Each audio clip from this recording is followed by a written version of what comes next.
What would you do if the only thing you had left to your name was a debt you didn't incur and a choice you couldn't afford? What if, to settle that debt, you accepted a piece of paper everyone in the world called worthless, a brittle, hand-drawn map to a place that likely didn't exist? For Grace Whitcomb, a young woman in the hardscrabble Arizona territory of the 1880s, this wasn't a question. It was the only path left. She traded the last of her father's reputation for a fool's errand, a map sealed 50 years earlier by the outlaw Gideon Vale. But the truth waiting in that canyon, behind a door of solid iron, was heavier than gold and more dangerous than any outlaw's ghost. Settle in and let us know in the comments where you're watching from, as we tell a story of how a dismissed woman and a forgotten map rewrote the history of a town built on secrets.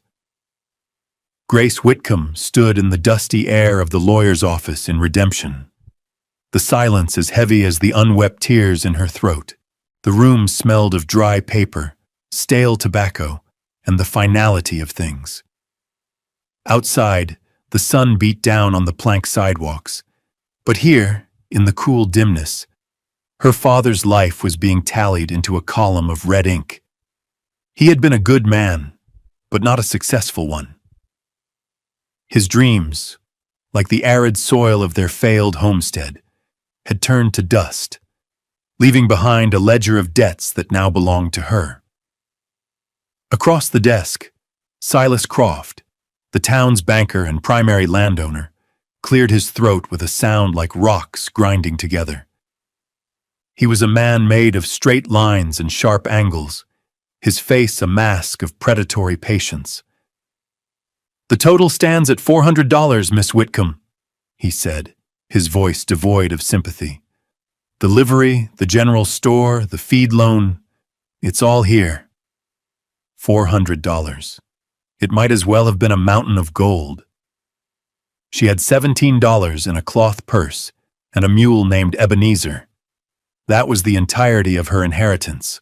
Her gaze fell to the worn leather of her father's satchel on the floor, the one he'd carried everywhere. It contained his prospecting journals, sketches of rock formations, and his unshakable belief that he was always just one step away from finding his fortune. It was that belief that had killed him, chasing a vein of silver in a summer storm that turned the canyons into a churning fury. The town lawyer, a man named Peters with a perpetually worried expression, shifted in his chair. "Silas, the girl has nothing. Her father's tools won't fetch $20. Croft's eyes, small and dark, flickered with something that wasn't quite amusement, but was its cruel cousin. "There is one other asset," he said slowly, reaching into a drawer. "Something your father offered as collateral on his last loan. He swore it was worth more than the town itself." He slid a folded, yellowed piece of parchment across the polished wood. "A map." Grace picked it up. The paper was brittle. The ink faded to a ghostly brown. It depicted a canyon, landmarks sketched with a rough but certain hand. A rock formation called the Weeping Woman's Stone, a twisted juniper, and finally, a stark X against a sheer cliff face. At the bottom, in a spidery script, were the words, "Gideon Vale, his vault, 1832. The name hung in the air, a piece of local legend. Vale was a ghost, an outlaw from a half-century before, said to have vanished with a fortune in stolen bullion. Most believed he'd died in the desert, his treasure lost forever." Croft chuckled, a dry, rasping sound. "A fairy tale, worthless, but it's all that's left. The debt is yours to bear, Miss Whitcomb, unless you'd care to sign over the deed to your father's dust patch." He wanted the land, what little there was of it, for the water rights. That was the real game. She looked at the map, then at Croft's smug face. In that moment, something hardened in her. It was a choice between surrendering her father's last piece of ground to this vulture, or embracing a fool's hope. "I'll take the map," she said, her voice quiet but firm, "as payment in full for the debts." Peters gaped at her. Croft's smirk widened. "Done," he said, slamming a heavy ledger shut. "The debts of John Whitcomb are cleared, in exchange for a piece of fantasy." Grace folded the map, her knuckles white. She did not look at either man as she picked up her father's satchel and walked out, the sound of Croft's low, satisfied laughter following her into the blinding Arizona sun. She led Ebenezer from the livery stable, the old mule's ears drooping in the afternoon heat. He was a creature of immense patience and quiet dignity, much like the man who had owned him. Grace paused to run a hand along his coarse, gray neck, her forehead resting against his for a moment. He was all she had left of her father's world. The whispers followed her as she walked down the town's main street. She felt the eyes of merchants in their doorways, of women behind their lace curtains. The story had already flown from the lawyer's office, carried on wings of gossip and disbelief. Took a map? For $400. That girl's as foolish as her father ever was. She ignored them, her gaze fixed on the horizon, where the jagged blue peaks of the Dragoon Mountains clawed at the sky. She needed a quiet place to think, a place where the judgment of redemption couldn't reach her. She found it at the edge of town, in the small, sun-baked cemetery where a simple wooden cross marked her father's grave. She knelt in the dirt, the heat seeping through the fabric of her skirt, and carefully unfolded the map. It was more than just a drawing. The man who made it, Gideon Vale, had known this land intimately. The contour lines were precise, the distances between landmarks noted in small, cramped script. There was a sense of purpose to it, not fantasy. A name caught her eye, written next to a symbol she didn't recognize. The Lock of the Raven. What did it mean? As she traced the faded lines with her finger, a shadow fell over her. She looked up to see Samuel Price. He was a freight hauler, a man who lived in the space between towns. He was quiet, steady, and one of the few people who had shown her father kindness, never judgment. He held out a canteen. "Figured you might be thirsty," he said. His voice was low and calm, a stark contrast to the mocking tones she'd heard all day. "I heard what happened." She took the canteen, her throat tight. "Then you heard I'm a fool." "I heard you honored your father's debt," he corrected gently. He looked at the map in her hands, his expression unreadable. "My own father was a deputy back in the early days. He spent years hunting the remnants of the old outlaw gangs. He used to say they weren't just thieves. Some of them were craftsmen, masons, locksmiths." He nodded toward the parchment. "Gideon Vale was one of them. The story says he never trusted a bank. Built his own." He looked back at her, his eyes serious. "Most folks think it's a legend, Grace, but my father never did. He didn't offer to help, didn't offer advice. He just offered a moment of quiet respect, a belief that what she held might be more than paper and ink. He was giving her back a piece of the dignity the town had tried to strip away. And in the silent heat of that graveyard, a spark of resolve hardened into something unbreakable. What secrets did Gideon Vale seal away in the dark? Is Grace Whitcomb chasing a ghost, or the buried truth of this entire territory? Let us know in the comments what you think is behind that iron door, and be sure to subscribe for the rest of this incredible story. She didn't know it yet, but the key to opening that vault wasn't a tool or a stick of dynamite. It was the history Samuel's own father had spent his life chasing. The next morning, Grace bought what supplies she could afford: flour, salt pork, coffee, and a small box of cartridges for the old rifle her father had left her. The general store was a gauntlet of sideways glances and hushed comments. When she placed her meager items on the counter, Silas Croft was there, leaning against a barrel of nails as if he'd been waiting for her. "Stocking up for your treasure hunt, Miss Whitcomb?" he asked, his voice loud enough for everyone in the store to hear. A few men chuckled. "I hope for your sake Vale's ghost left you a receipt." Grace met his gaze, her expression a careful blank. She paid the storekeeper, her movements deliberate. "I'm not looking for a receipt, Mr. Croft," she said, her voice even. "I'm looking for what's owed." Croft laughed outright. "Owed? Child, the world owes you nothing. Your father chased phantoms his whole life, and it seems the apple doesn't fall far from the tree. You'll be back in a week, broke and humbled, begging for work. Maybe my wife needs a new laundress." The humiliation was a physical thing, a hot flush that rose from her chest to her cheeks. But she would not give him the satisfaction of a response. She simply picked up her canvas sack and turned to leave. As she pushed through the batwing doors, a hand, thin and wrinkled as a dried leaf, touched her arm.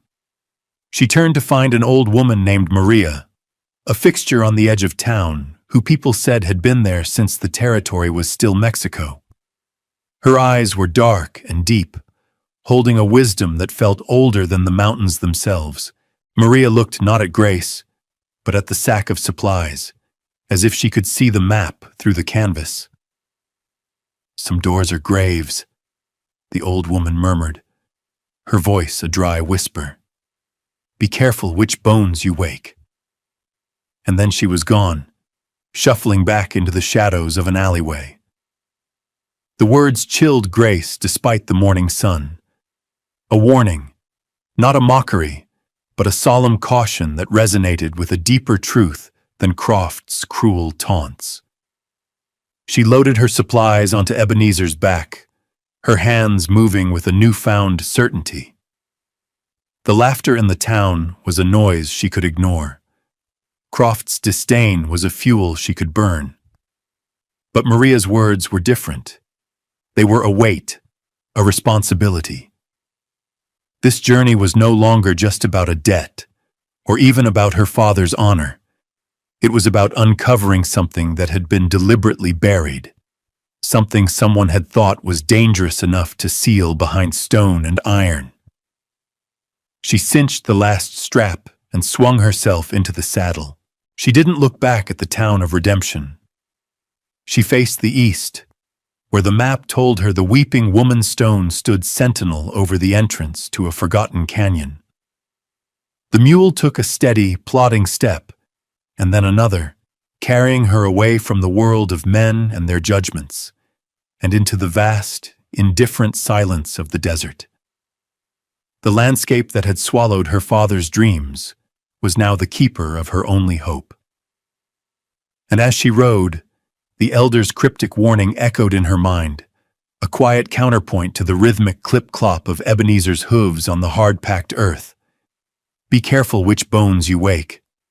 The sun climbed higher, bleaching the color from the sky, and still they rode on. The journey into the high desert was a trial of sun and silence. Days bled into one another, marked only by the rising and setting of a relentless sun. Grace learned the rhythms of the land, the way the light changed on the distant mesas, the subtle shift in the air that signaled the coming of evening.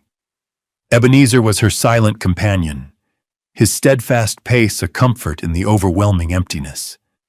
He seemed to understand the gravity of their purpose, his ears occasionally flicking back as if to listen to her unspoken thoughts. She followed the map's crude but accurate landmarks, navigating by the shape of a ridge, the course of a dry wash, the shadow of a lone saguaro. Her father had taught her how to read the land, how to find water, how to make a cold camp that left no trace. The skills she had once seen as part of a life she longed to escape were now her only means of survival. On the fourth day, she saw it. From a distance, it was just another rock formation, but as she drew closer, the shape became unmistakable. A tall pillar of red sandstone, weathered by centuries of wind and rain into the shape of a shrouded figure, with dark mineral stains streaking down its face like perpetual tears. The weeping woman stone, a jolt of adrenaline, sharp and clean, cut through her fatigue. The map was real. Her father hadn't been chasing a complete fantasy. She urged Ebenezer forward, her heart pounding a steady rhythm against her ribs. The entrance to the canyon was narrow, a tight split in the rock that was nearly invisible until you were upon it. As they passed through, the temperature dropped. The air grew still and cool, the harsh sunlight blocked by the towering walls of sheer rock on either side. The silence here was different, deeper, more profound. The world of the open desert fell away, replaced by an enclosed space that felt ancient and watchful. The canyon floor was sandy, dotted with stubborn scrub and the skeletal remains of long-dead trees. She followed its winding path for another mile, her eyes scanning the cliff face to her left, just as the map instructed. And then she saw it. At first, it was just a dark patch, a shadow that didn't quite belong. An unnatural rectangle of deeper black against the variegated red of the stone. She dismounted, her boots sinking into the soft sand, and approached slowly, a sense of reverence and dread mixing in her chest. It was a door. Solid iron, pitted with rust but unbreached, set flush into the cliff face. It was at least 7 feet tall and 4 feet wide, with no visible hinges or handle. In its center was a lock, a massive, complex thing of layered plates and tumblers, bigger than her 2 fists put together. Vines and decades of grime clung to its surface, but there was no mistaking its purpose. It was a seal, a declaration that whatever was inside was meant to stay there forever. She reached out and laid a hand on the cold iron. It was immovable, solid, a dead end and a confirmation all at once. For a long moment, she just stood there, the enormity of the challenge before her settling in. She had found the X on the map, but finding the door and opening it were 2 entirely different mountains to climb. That night, she made her camp in a small alcove across from the door, the flames of her small fire casting dancing shadows on the silent iron sentinel. The moon rose, bathing the canyon in a ghostly silver light, and Grace watched the door as if it were a living thing, wondering what secrets it held, and if she would ever be strong enough to force them into the light. For 3 days, Grace did little more than observe. She lived with the door, learning its face in the changing light of the day. In the sharp, cool light of dawn, the rust looked like dried blood. In the flat heat of noon, it seemed to absorb the light, a patch of pure darkness. At dusk, it seemed to recede into the cliff, almost disappearing. She spent hours clearing the packed dirt and tangled growth from its base, her hands raw and scraped. It was a way of claiming the space, of announcing her intention to the silent canyon. She ran her fingers over every inch of the iron plate, searching for a seam, a weakness, a clue. There was nothing. It was a perfect, impenetrable shield. Ebenezer would stand nearby, his head lowered, occasionally letting out a soft sigh that seemed to echo her own frustration. He was her anchor, a living, breathing presence in this place of stone and secrets. On the 4th day, her patience frayed. She tried force. She used the heavy end of a rock hammer from her father's kit, striking the lock with all her strength. The clang echoed unnaturally in the confined space, a sharp, angry sound that quickly died, absorbed by the stone. The lock remained unscratched. The door did not shudder. It was like hitting the mountain itself. Defeated, she sank to the ground, her back against the rock wall, the useless hammer in her lap. It was impossible. Croft had been right. She had traded everything for a dead end. Her gaze drifted over the lock again, not with the intent of force, but with the tired resignation of failure. And that's when she saw it. Tucked away in the corner of the main plate, nearly obscured by a thick patch of hardened moss and grime, was a small, deliberate marking. It wasn't damage from the elements. It was etched into the metal. She took out her knife and carefully, painstakingly, scraped away the accretion. As the last of the grime fell away, the mark was revealed. It was a symbol no bigger than her thumb. A stylized carving of a raven, its head turned back, one of its wings bent at an unnatural angle. A broken wing. The lock of the raven. The phrase from the map clicked into place. This was a maker's mark, a signature. It was a tiny detail, a whisper from the past, but it was the first real clue she had found. It was proof that this lock was not some random piece of hardware, but a specific creation, with a specific origin. It meant something. It was a thread. Her exhaustion fell away, replaced by a surge of renewed purpose. She knew, with a certainty that settled deep in her bones, that she could not open this door alone. And she knew there was only one person who might understand the meaning of a broken raven etched in iron. She carefully took a piece of paper from her father's journal and a nub of charcoal from the fire pit. With a steady hand, she made a rubbing of the symbol, capturing its shape and detail. Then, she packed her camp. She gave Ebenezer the last of her water and promised him a full trough soon. As they left the canyon, she glanced back one last time at the iron door. It no longer looked like an ending. It looked like a question. And now, finally, she had a piece of the answer to carry back with her into the world of men. The ride back to redemption was faster, fueled by a singular purpose. She bypassed the main street, guiding Ebenezer down the dusty alleyways to the sprawling, cluttered lot behind the freight office. Samuel Price was there, mending a harness with the slow, methodical movements of a man comfortable with his work.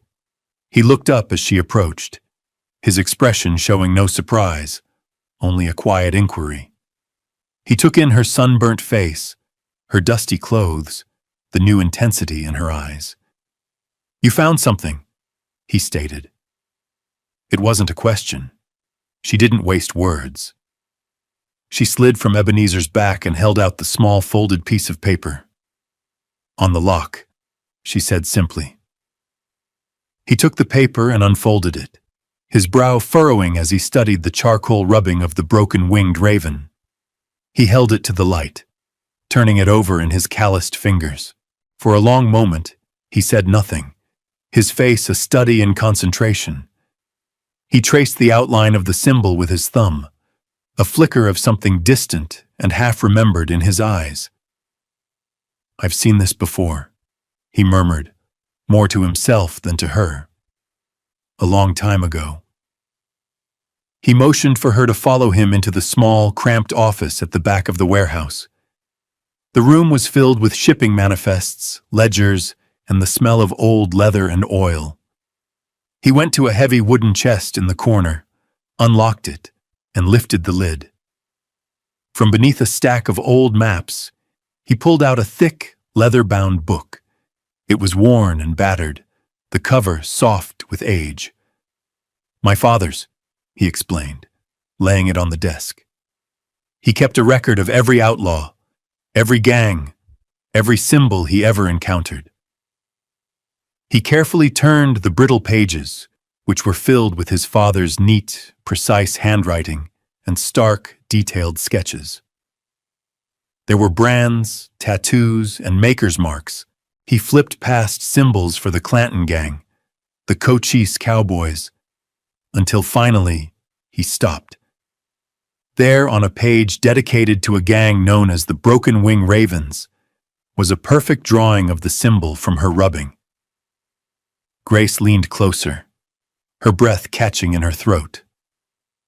According to the notes, the Ravens weren't just bandits. They were engineers and safecrackers from back east who came out west for the gold rush. Their leader, a man named Corvus, had been a master locksmith. They specialized not in robbing banks, but in building impenetrable vaults for other wealthier outlaws. Gideon Vale's name was mentioned in a later entry. Vale commissioned Corvus for a private vault in the Dragoons, circa 1832. Location unknown. Said to be his masterpiece. Samuel looked up from the book, his eyes meeting hers. The legend was real.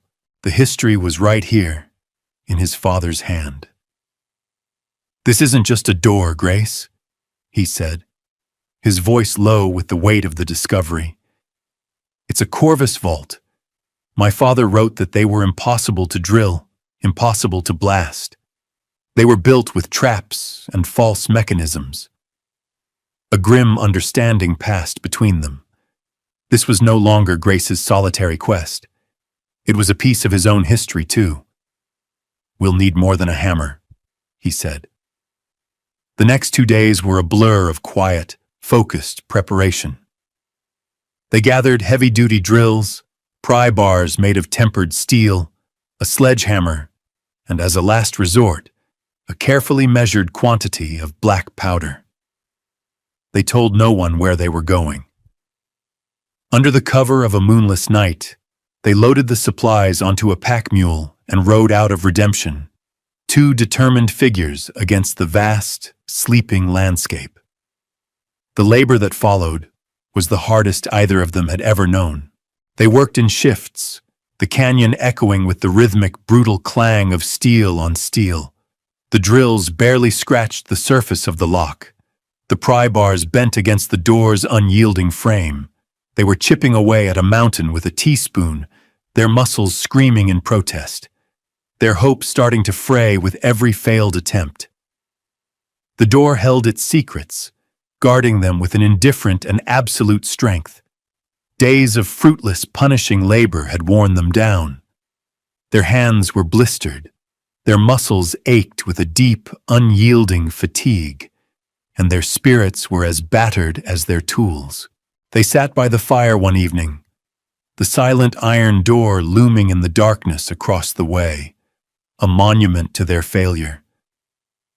"My father tracked these men for a decade," Samuel said, staring into the flames. "He wrote that they were clever. They thought differently. They didn't build things to be broken into by force. They built them to be opened by wit." He stood up and walked toward the door, holding a lantern high. Grace followed.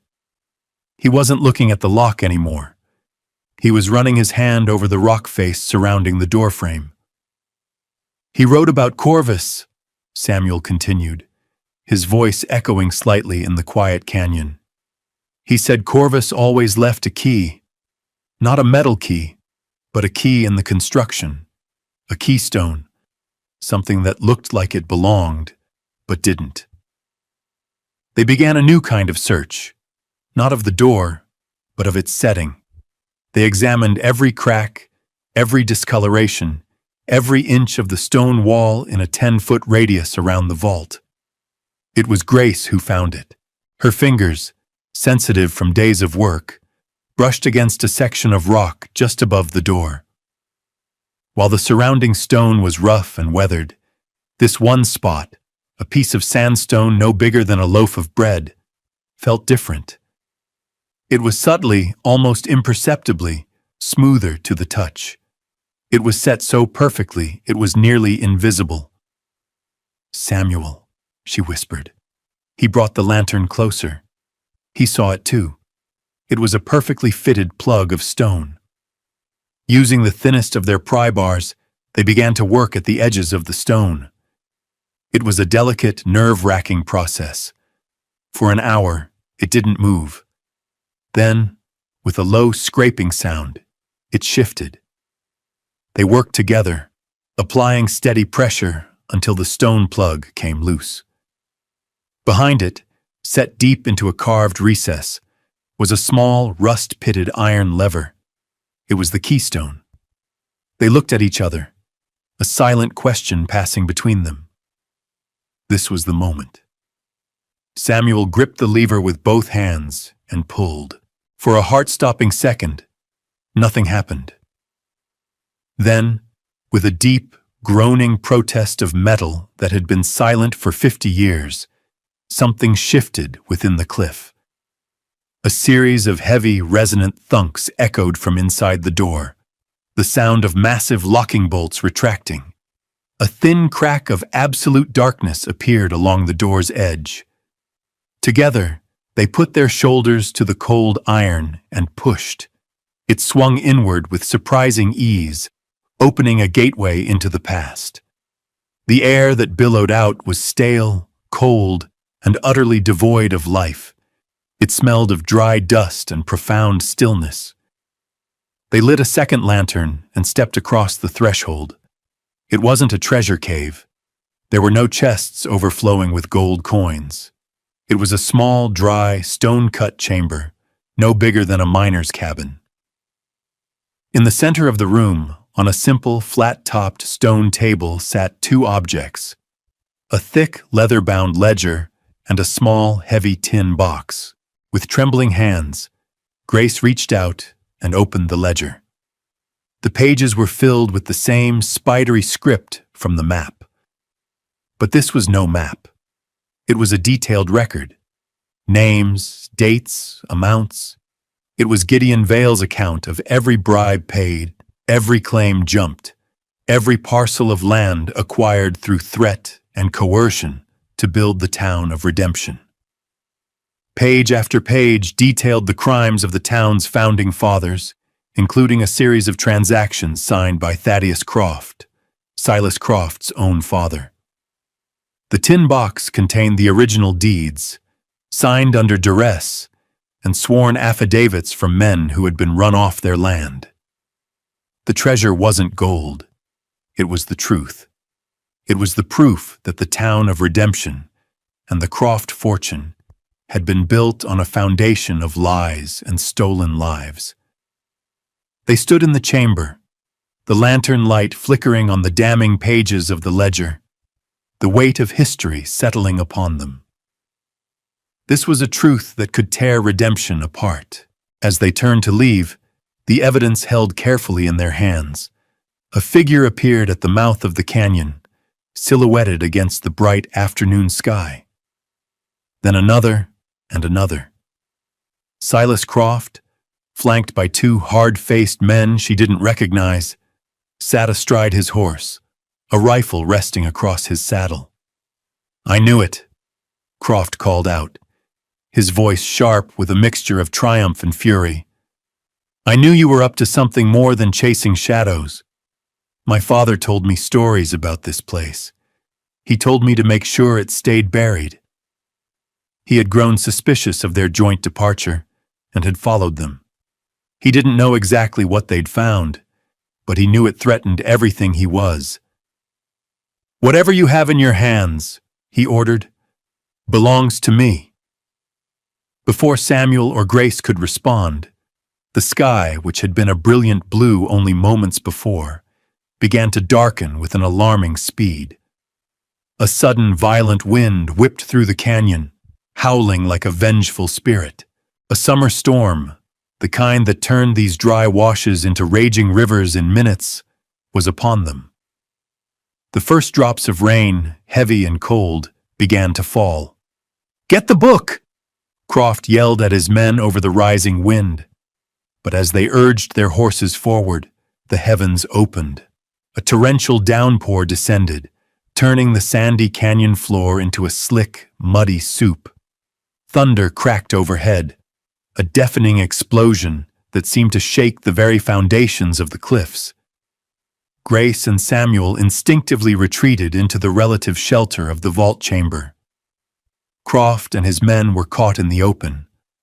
A wall of brown water, a flash flood, suddenly roared down the canyon, carrying rocks and debris with it. One of Croft's men screamed as his horse lost its footing and was swept away.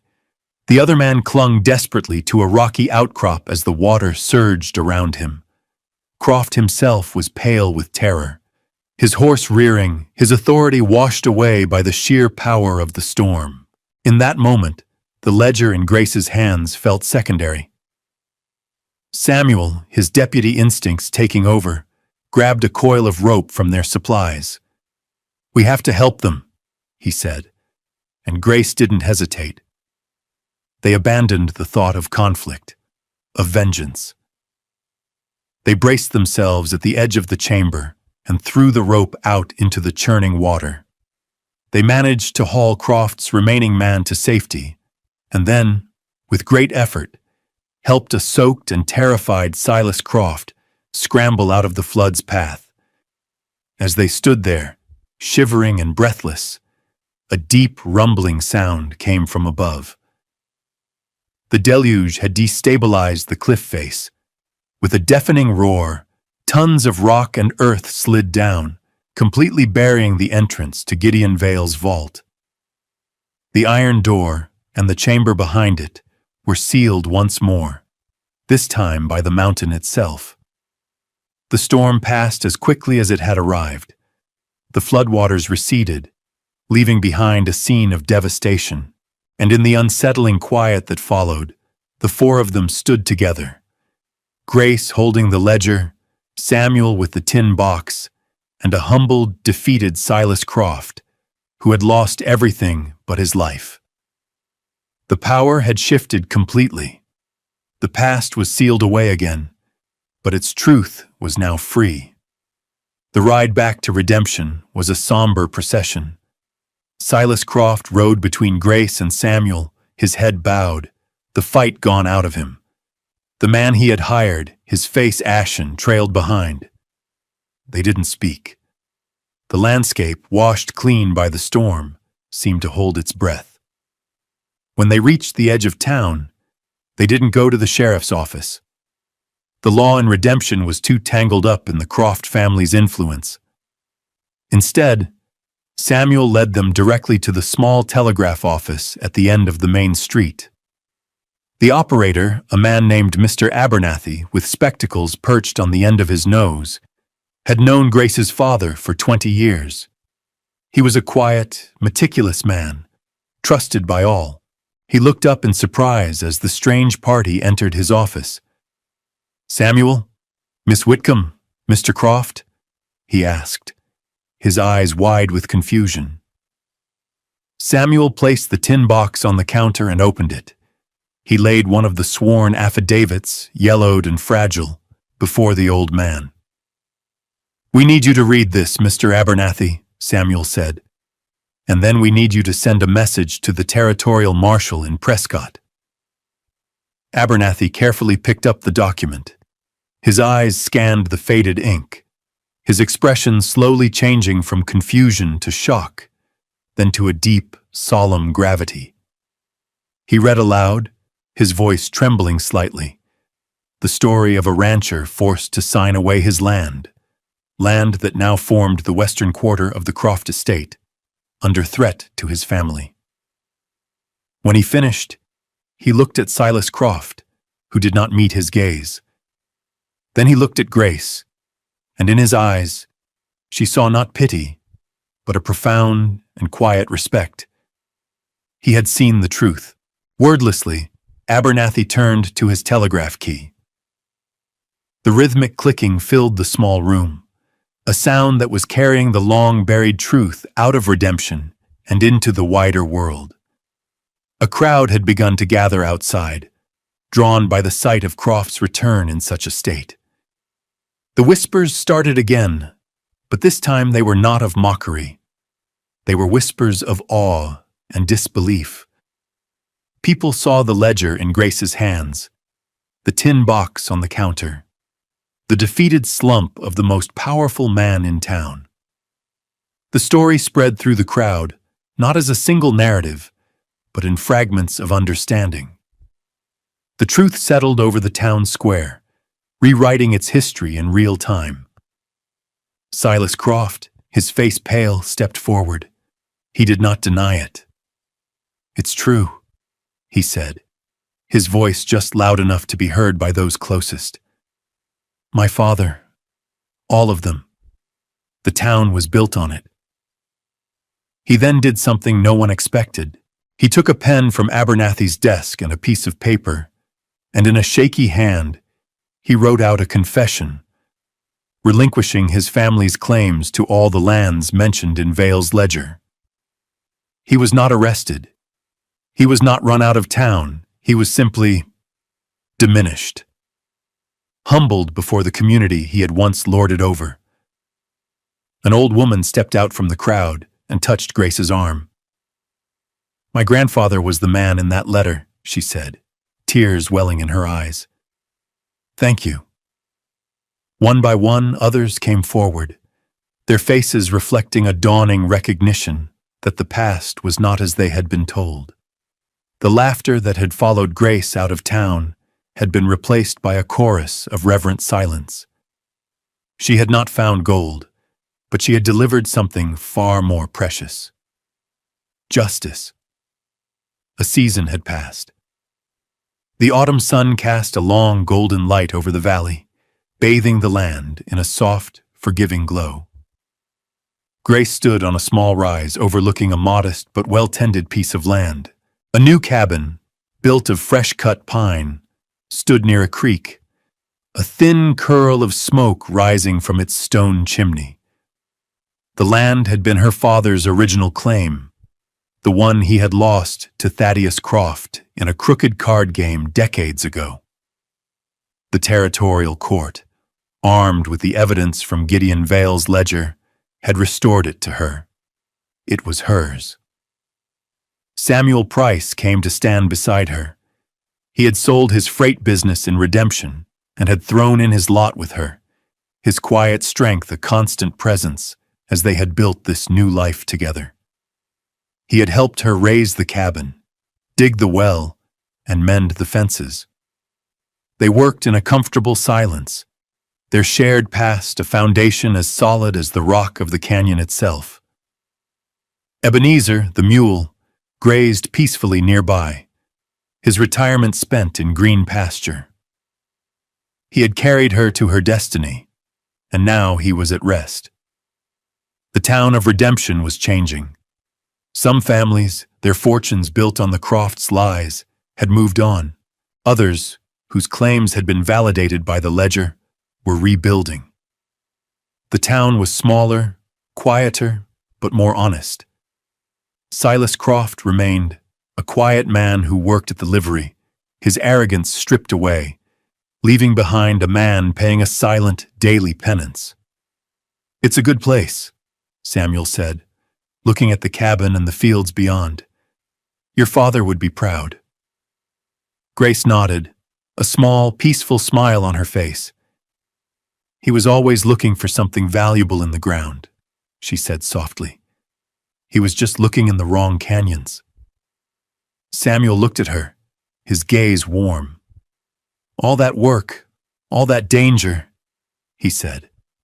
"What was it you really found in that vault, Grace?"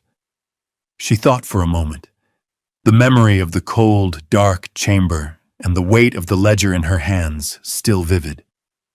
She looked at the home they had built, at the land that was truly hers, at the good man standing beside her. She had cleared her father's debts, but she had gained so much more. "My father's name," she said, her voice clear and steady in the evening air. "And my own." It was all the answer that was needed. They stood together as the sun dipped below the horizon, painting the sky in hues of amber and rose.